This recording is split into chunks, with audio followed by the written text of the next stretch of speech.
आता पाणी मी गरम करत आहे, तर ते कशासाठी करते तर व्हिडिओमध्ये बघाच तुम्ही.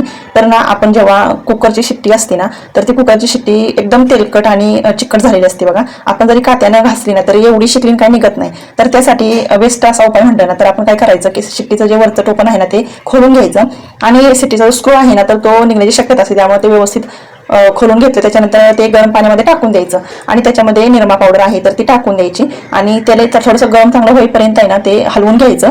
आणि असं वाटलं ना की आता म्हणजे शिट्टी आपली थोडीशी जरी आपण त्याला घासली तरी सुद्धा क्लीन होऊ शकते, तर त्या हिशोबात मध्ये तरी साह्यानं ती काढून घेतली पाहिजे. मी तर पकडीनं ती शिट्टी काढून घेणार आहे आणि अशा पद्धतीने बघा थोडंसं व्यवस्थित घासली तर एक साईडनं किती चिकट चिकट दिसते आणि एकदम थोडंसं मी कात्या फिरवला तर एकदम क्लीन निघाली. तर कोणताही तेलकट जरी असलं, ती देवाची वात जरी असली, दिवाबत्ती आपण करतो तर ती तुम्ही सुद्धा अशी पाण्यामध्ये टाकून असं घासू शकता. तर मी तशाच पद्धतीने घासली तर ही बघा एकदम चकाचक एकदम क्लीन निघा शिट्टी आणि तुम्ही हा उपाय करून बघा.